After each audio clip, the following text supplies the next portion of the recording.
parler de mon métier, la réflexologie plantaire. On dit en Asie que par les pieds, on a la santé. Donc, on part de ce point de vue.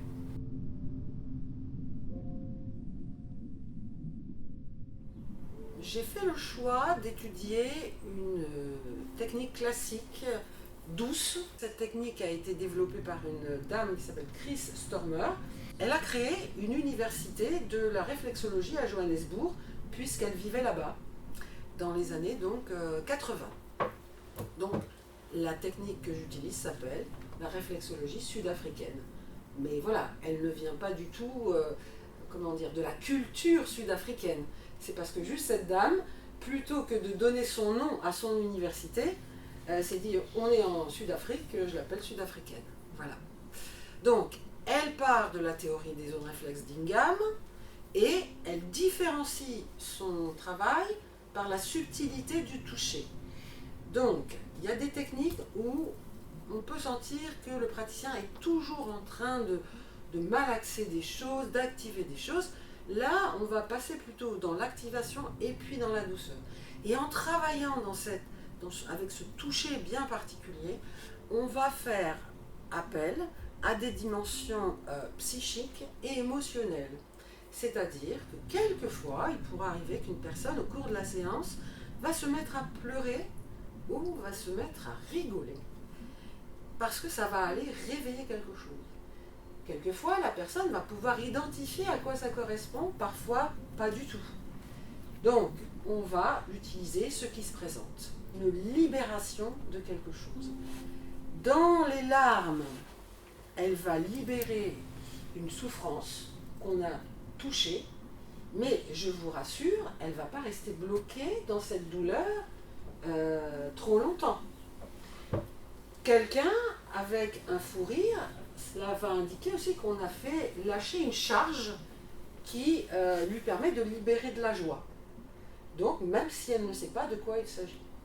Et parfois, cela peut faire remonter des états d'être que la personne a enfouis.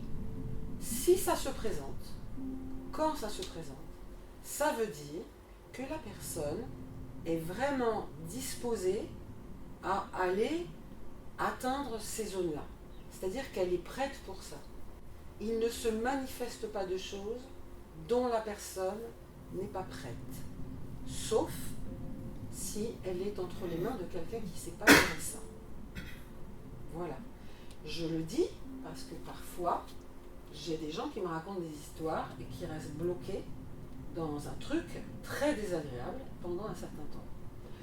Et je vous rassure que, parce que de par mon expérience, quelquefois, j'ai supposé que tiens, on allait pouvoir travailler là-dessus. Eh ben non, si la personne n'est pas prête, ne peut pas s'ouvrir à ça, ça ne se présente pas. Donc, je rassure, ce qui se présente par le toucher du pied, c'est quelque chose qui est accessible à ce moment-là. Et d'ailleurs, des personnes qui font des séances régulières sur des années, un jour vont toucher quelque chose en se disant mais c'est marrant, c'est pas venu la première fois ou la deuxième fois, la troisième fois. Non, il fallait tout ce temps pour que ce soit enfin disponible. Donc c'est vraiment subtil. Alors, cette technique permet aussi d'atteindre un état alpha qui lui est facteur d'autorégulation et d'auto-guérison. Donc, ce protocole s'appuie bien sur des zones réflexes et pas sur les zones d'acupuncture des méridiens, comme dans l'asiatique, donc des différents organes, et intervient sur le système neurovégétatif. C'est une technique qui travaille beaucoup là-dessus. Donc, cela permet de traiter beaucoup les dépressions, les états de déprime, les burn-out, tout ce qui touche vraiment aux problèmes liés au système nerveux. Et elle permet également, par sa subtilité de toucher, d'atteindre les champs électromagnétiques qui sont présents dans l'organisme, ce qui fait que, quelquefois, les gens vont se sentir dans une nouvelle énergie, dans une grande énergie. Il y a des contre-indications qui sont importantes. Donc, les gens qui sont psychotiques, les schizophrènes, ne peuvent pas recevoir de séances de réflexologie plantaire parce que ça décuple leurs symptômes, malheureusement. Ils sont dans une hypersensibilité maladive, donc on ne travaille pas avec ces gens-là. Par précaution, on ne travaille pas pendant le premier trimestre de grossesse, mais moi qui suis des personnes régulièrement, si elles se trouvent être enceintes, je les reçois parce que leur organisme il a été habitué à recevoir des séances de réflexologie. Donc si elles ont un besoin dans le premier trimestre de travailler sur des choses qui se manifestent systématiquement pendant cette période-là, j'interviens quand même en accord avec elles, bien sûr.